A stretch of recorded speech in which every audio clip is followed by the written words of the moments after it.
Kanchipuram వకుడా silks నాణ్యత మా ప్రాధాన్యత. మదీనాగూడ, మియాపూర్, హైదరాబాద్ లో త్వరలో శుభారంభం.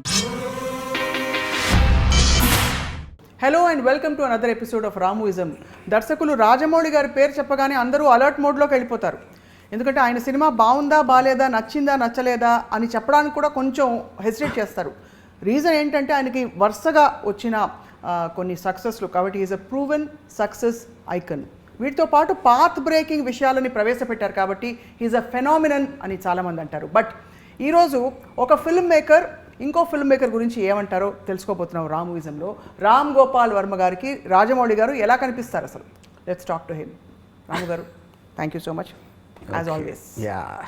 సో ఎలా కనిపిస్తారు, దట్స్ ఇంట్రెస్టింగ్ థింగ్.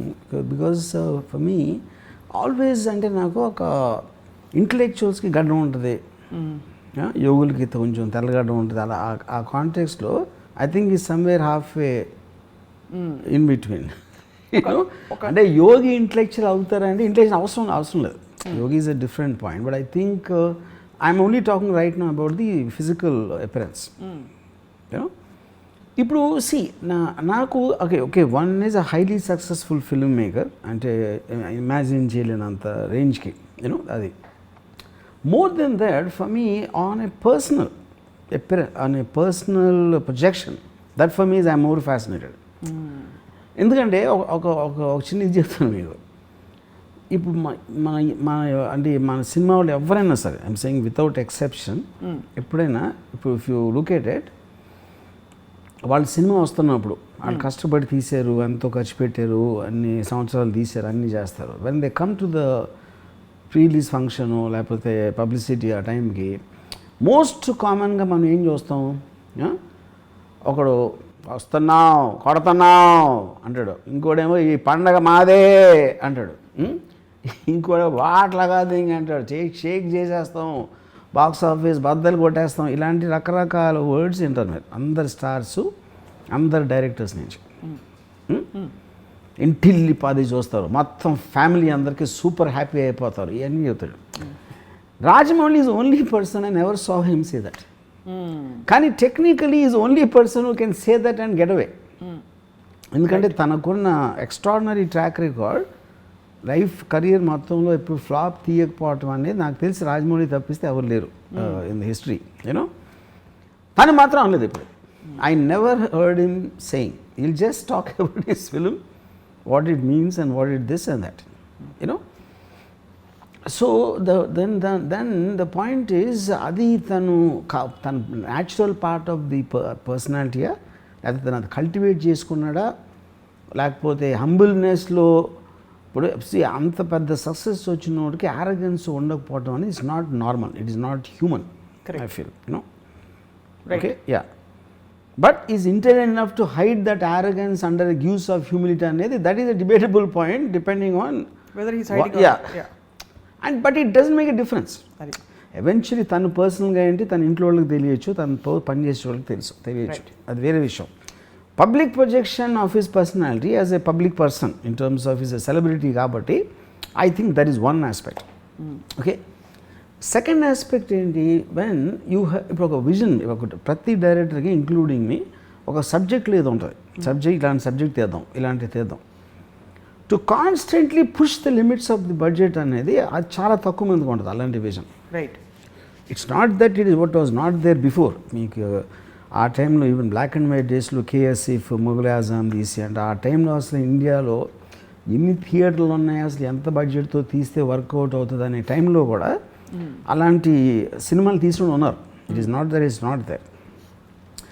కానీ ఇప్పుడు కంటెంపరీ టైమ్స్ వచ్చేసరికి ఆ టైంలో బాగా డబ్బులు ఉన్నోళ్ళు వాళ్ళు చేసేవారు. ఇట్ ఈస్ నాట్ లైక్ ఇప్పుడు బయింగ్ సిస్టమ్ వచ్చిన తర్వాత మీకు స్టాటిస్టిక్స్ మొత్తం అన్నీ మీ దగ్గర ఉండి ఒక మ్యాక్సిమం ఎంత స్పెండ్ చేయొచ్చు ఒక పర్టికులర్ సినిమా కంటే. నాకు బాహుబలికి ఇంకా గుర్తుంది, బాహుబలి సినిమా ఒక 4 days రిలీజ్ అవుతుందనగా ఒక ఫేమస్ డిస్ట్రిబ్యూటర్ ప్రొడ్యూసర్ మేము అందరం కూర్చుని ఉంటే బాహుబలి ఇంపాసిబుల్ హిట్ అవడం, సినిమా ఎలా ఉన్నా కూడా దాని డబ్బు కమర్షియల్గా హిట్ అవుతుంది. ఎందుకంటే తెలుగు సినిమాకి మ్యాక్సిమం అప్పర్ లిమిట్ రిటర్న్ ఉన్నది ఇంత ఉంది, దానికి డబల్ వాళ్ళు ఖర్చు పెట్టారు. Correct. Which is what is called leap of faith. మన అంతకుముందు మన లీప్ ఆఫ్ ఫెయిత్ అనేది అంటే ఒక నమ్మకంతో దూకేయడం, ఇది అయ్యి తీరుతుంది అని. సో అప్పుడు ఆ లీప్ ఆఫ్ ఫెయిత్ ఎవరు చేశారు? రాజమౌళి జీలా.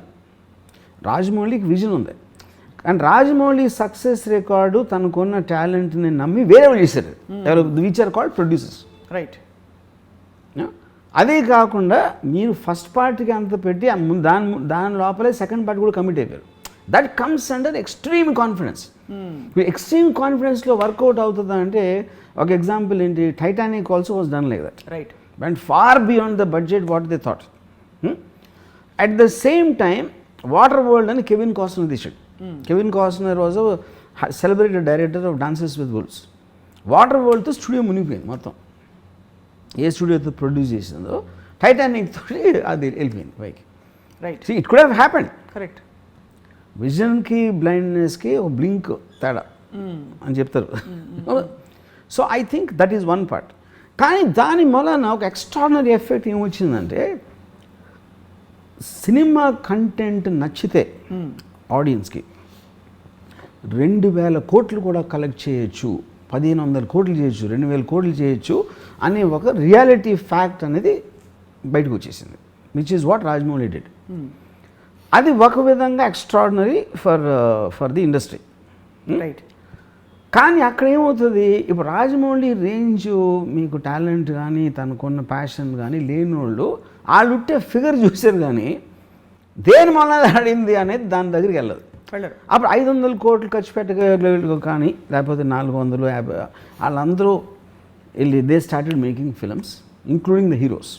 ఇప్పుడు ఏ హీరో కూడా టెక్నికల్ నా హీరో కన్నా తక్కువ అనుకోడు. ఆ హీరోకి మంచి సినిమా వచ్చింది, నాకు మంచి సినిమా వస్తే నేను అంతే కదా అనుకుంటాడు. ఇప్పుడు ఆ టైంలో ఏంటి, ప్రభాసు, మహేష్, పవన్ కళ్యాణ్ వీళ్ళందరూ కూడా మోరల్లెస్ ఒక 10-15-20% డిఫరెన్స్లో they are all similar stars. Prabhas ఒకసారి ఇక్కడ వెళ్ళిపోయాడు because of Rajamouli. Baahubali. So మనం ఎందుకు వెళ్ళకూడదు? మన దగ్గర ఓకే రాజమౌళి లేడు, రాజమౌళి ఒక్కడే కాదు కదా డైరెక్టరు. అవును. ఓకే వాళ్ళు 200 కోట్లు వచ్చిపోతే మన దగ్గర లేవా అనే థాట్ ప్రాసెస్ వస్తుంది. And then they started doing that. ఇక్కడ I have to ask you question sir. ఇప్పుడు with due respect with about all these great technicians that I'm speaking here, ఇప్పుడు మణిరత్నం గారికి ఒక ఐకానిక్ ఆరా ఉంది. ఆయన సినిమాలు ఇప్పుడు ఫ్లాప్ అయినా వర్కౌట్ కాకపోయినా Mani Ratnam has a cult following అంటారు, RGV has a cult following అంటారు, స్టీవెన్ స్పీల్బర్గ్ సినిమా అంటే తెలుస్తుంది. అలాగా మీరు as a film maker Rajamouli గారి సినిమా అంటే ఏం నాడి పట్టుకున్నారు in his creative sensibilities are the way, because మీ స్టైల్ సినిమాలు అంటే ఒక ఇమేజ్ వచ్చేస్తుంది irrespective of whether it works or not. అలా రాజమౌళి గారి సినిమాలో I don't comment on why the people like Rajamouli. That is not what I want to have a discussion about. ఎందుకంటే అది ఇప్పుడు తన సెన్సిబిలిటీ, రాజమౌళి సెన్సిబిలిటీ నాకు లేకపోవచ్చు. Weather I like his films that is not relevant to this thing, you know. So నా connection Rajamouli సినిమాకి వేరేగా ఉన్నప్పుడు నేను ఫర్ ఎగ్జాంపుల్ RRR చూసినప్పుడు I felt it was a circus, but not in a bad way. Circus అంటే ఏంటి? Circus మనం మామూలుగా క్లౌన్ అనుకుంటాం. Clown is not circus. Unimaginable feets చేసి మనకు ఒక 3 గంటలు మెస్మరైజ్ చేయటం అనేది సర్కస్ ఉద్దేశం. ఇప్పుడు రామ్ చరణ్, తారక్ ఆ పిల్లోడిని when they rescue from that river, అది లాస్ట్ నేను జమ్నీ సర్కస్లో చూసినది. ఏదో ట్రపీజ్ అలా ఊగుతూ ఉంటారు చూడండి, నేను స్వింగింగ్ రోప్స్లో దాన్ని పట్టుకొని. కానీ the point is that is not the kind of cinema I connect. కానీ a kid in me somewhere enjoys that. Right. So a wide thing of this, even ఇప్పుడు RRRకి వెస్ట్లో వచ్చిన అంతా కూడా they feel they have not seen something like that. Correct.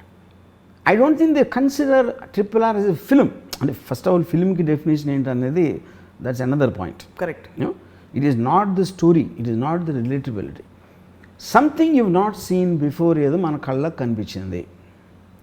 ఇప్పుడు for example animals scene ఉందనుకోండి, animals ఇప్పుడు ఇది హైనాసు లేకపోతే టైగరు, లయను ఇది అన్నీ కలిపేసి వచ్చి ఒక యాక్షన్ సీక్వెన్స్ చేస్తే నాతో ఒక పర్సన్ ఏమన్నాడంటే అది ఎంత వేళకోళం సీన్ ఉందంటే ఆ యానిమల్స్ అన్ని ఒక పర్టికులర్ డెమోగ్రఫీలో ఉండవని చెప్తున్నాడు. ఆడికి అర్థమైంది అది ఉండవు, అవన్నీ ఒక డెమోగ్రఫీలో ఉండవు. రెండోది ఒక కేజ్ లోంచి ఎలా బయటకు వస్తాయి. కరెక్ట్. కానీ but that is the whole point. Commercial cinema is about suspension of belief అని మనం చిన్నప్పటి నుంచి అంటున్నాం. మీ మైండ్ పెట్టేసి ఉన్న చూసి ఎంజాయ్ చేయండి, లేకపోతే దుబ్బేయండి థియేటర్లో. అంతే అంతే. That's only 2 things. Now coming back to his effect, I'm very curious to talk about his effect. అప్పుడు ఇందాక చెప్పింది ఏమన్నాను, సడన్గా మీరు ఒక డోర్ చూపించేసి ఈ డోర్లోంచి వెళ్తే ఎక్కడికి రీచ్ అయిపోవచ్చు అని చెప్పారు. అప్పుడు వాళ్ళ డోర్ వాళ్ళు తెరిచేసుకున్నారు. దీని పొడి ఎంత ఉంది, వెడల్పు ఎంత ఉంది, ఆ దూరం ఎంత ఉంది, ఈ క్యాలిక్యులేషన్స్ అన్నీ చేసి వాళ్ళ డోర్లు వాళ్ళు చేసుకుని వాళ్ళ బాటలు వాళ్ళు వేసుకుని పరిగెత్తడం మొదలెట్టారు. అక్కడికి రీచ్ అయ్యేటప్పటికి తెలిసింది ఇది కాదు రోయ్ అని, అది వేరేది ఏదో వర్కౌట్ అయింది అక్కడ అని. అప్పటికి టూ లేట్ అయిపోయేసరికి ఏమైంది, ఈ సినిమాలో మ్యాసివ్ ఫ్లాప్స్. ఇప్పుడు ఫర్ ఎగ్జాంపుల్ అంటే నేను జస్ట్ ఎగ్జాంపుల్ చెప్తున్నాను. ఇప్పుడు Prabhas cinema 40 crores opening day వచ్చింది, బాహుబలి 2. సాహోకి నేను హిందీ మాట్లాడతాను, ఏదో 22, 23 అంత వచ్చింది. ఇది 4 or 5 వచ్చింది రాధేశ్యామ్, యూనో. సో ఇప్పుడు all of them are made on the same budget. అది బాహుబలి 2కి 20-30% అంతే చేశారు అన్ని కాస్ట్లన్నీ, అవి మారలేదు. ఎందుకు? With the hope that they will reach there. ఈ మ్యాసివ్గా పడిపోయి ఇట్ విల్ ఇంకర్ లాసెస్. ఆ లాసెస్ ఎవరికి వస్తున్నాయి? 2-3 వస్తాయి, handful of people let's say. ఎందుకు? వాళ్ళందరూ వాళ్ళు చేసే విజను బాహుబలి కలెక్షన్స్ని ఒక బెంచ్ మార్క్ కింద పెట్టి చేసిన బిజినెస్ ఆస్పెక్ట్స్ అన్నీ. ఓకే, సో ఒక విధంగా చూస్తే ఈ 10 మంది అంటే నీ ఊరికి ఫిగర్స్ పడేస్తున్నా. 300 crores బాహుబలి అని అయింది అంటే 300 crores 2000 crores ఏమో బాహుబలికి వచ్చింది సపోజ్. వీళ్ళు ఏంటి 500-400 కోట్లు పెట్టి 400 అంటే 10 మంది తీసారు అనుకోండి, 4000 కోట్లు. 4000 కోట్లో 3000 కోట్లు పోయినాయి. అప్పుడు రాజమౌళి మొలాన ఇంత నష్టం వచ్చింది ఇండస్ట్రీకి అంటే చాలామంది నాకు కొంతమంది ప్రొడ్యూసర్స్ ఈ రాజమౌళి నాశనం చేసాడు నా కొడుకు అని బూతులు తిరిగినాం. ఎందుకు? వాళ్ళకి అక్కసు. ఇప్పుడు వాడి సినిమా ఆడింది కాబట్టి ఇప్పుడు ఈ ప్రతి డైరెక్టర్ నాకు అది కావాలి, విఎఫ్ఎక్స్ కావాలి, ఈ సబ్జెక్ట్ తీస్తా ఆ సబ్జెక్ట్ తీస్తా అని దొబ్బుతున్నాడు. హీరోలేమో ప్రభాస్ అంత అయినప్పుడు మేమేం తప్పకూడదు అని వాళ్ళు అనుకుంటున్నారు. వీళ్ళిద్దరు కోరికలు తీర్చడానికి ప్రొడ్యూసర్గా మేము చచ్చిపోతున్నాం అన్నారు. అయినా కూడా ఎందుకు తీశారు? వాళ్ళకి ఆశ ఉంది కదా. ఫైనల్గా నేను 500 కోట్లు పెడితే 2000 కోట్లు రావడానికి ఛాన్స్ ఉందని ఆశ ప్రొడ్యూసర్కి మాత్రం ఎందుకు ఉండదు? అది ఓకే, 2000 కాదు, 1000 కాదు, 500 అంటే మీకేంటి ఒక మార్జిన్ అంత పెద్దగా ఉందని ఫీలింగ్ ఉంది, యూనో.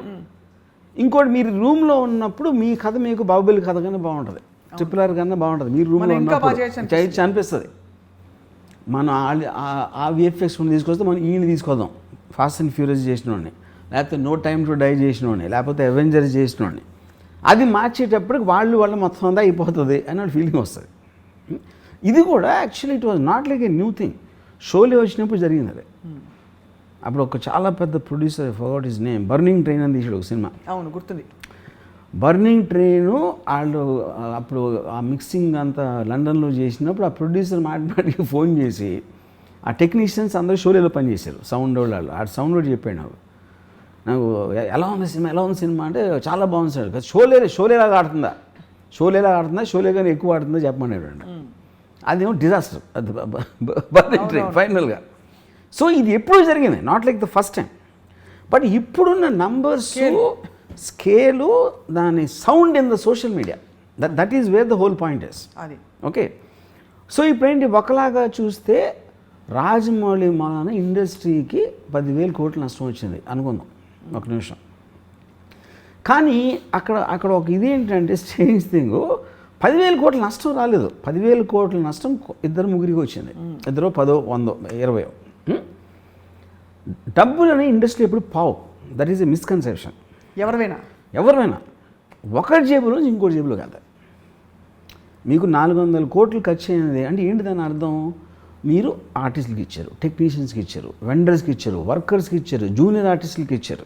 ఈ అన్ని అందరి జేబుల్లోకి వెళ్ళినప్పుడు ఒకరి జేబులోంచి వీడికి ఖర్చు అయింది, వాళ్ళకి వచ్చినాయి.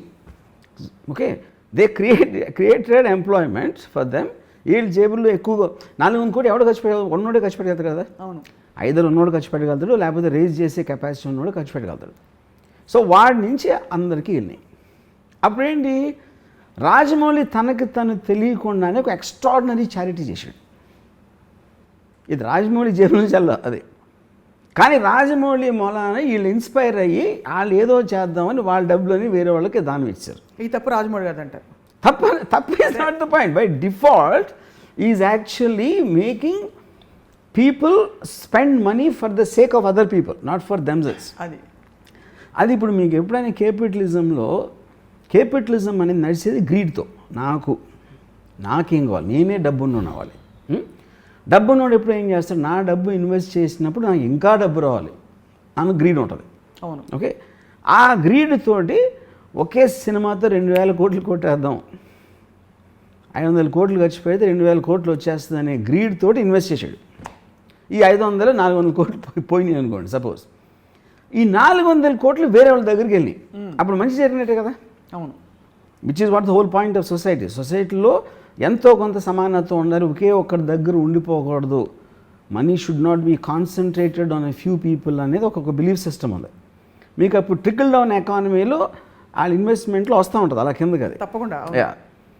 సో అప్పుడు దాన్ని ఫెసిలిటేట్ చేసినోడు రాజమౌళి. సో రాజమౌళి మూలాన ప్రొడ్యూసర్ రోడ్డు మీదకి వచ్చేసే వాళ్ళు ఉన్నారు, కానీ వర్కర్లు, టెక్నీషియన్స్ వాళ్ళందరూ చాలా రిచ్ అయిపోతారు. ఇప్పుడు ఇన్ని మీకు విఎఫ్ఎక్స్ స్టూడియోస్ కానీ ఇది అది అన్నీ వచ్చేసింది దేని మూలాన? Because of this Rajamouli. So అది తను కావాలని చేస్తున్నాడా అది పాయింట్ కాదు. ఇప్పుడు ఎప్పుడైనా మీరు ఈవెన్ ఒక ఎనీ పర్సన్ అతనికి ఉన్న యాటిట్యూడ్, అతను చేసిన దాని గురించి మీకు సైడ్ ఎఫెక్ట్స్ లాగా వస్తాయి, కానీ ఆ టార్గెట్ రాజమౌళికి ఉంటుందని నేను అంటలా. That is not the point. But by default he's working for the welfare of the people in a strange way. So ఒక ఆల్మోస్ట్ ఒక రాబిన్ హుడ్ లాగా. You can say Robin Hood, like ఫినామిననే కదా, unintentional Robin Hood. Correct. Robin Hood ఉన్నోళ్ళ దగ్గర నుంచి. నాకు I like this, Rajamouli Robin Hood అంటారు. కరెక్ట్. అంటే గొప్పోళ్ళ దగ్గర నుంచి డబ్బులు కొట్టేసి పేదోళ్ళకి పనిచేయటం. కానీ ఇక్కడ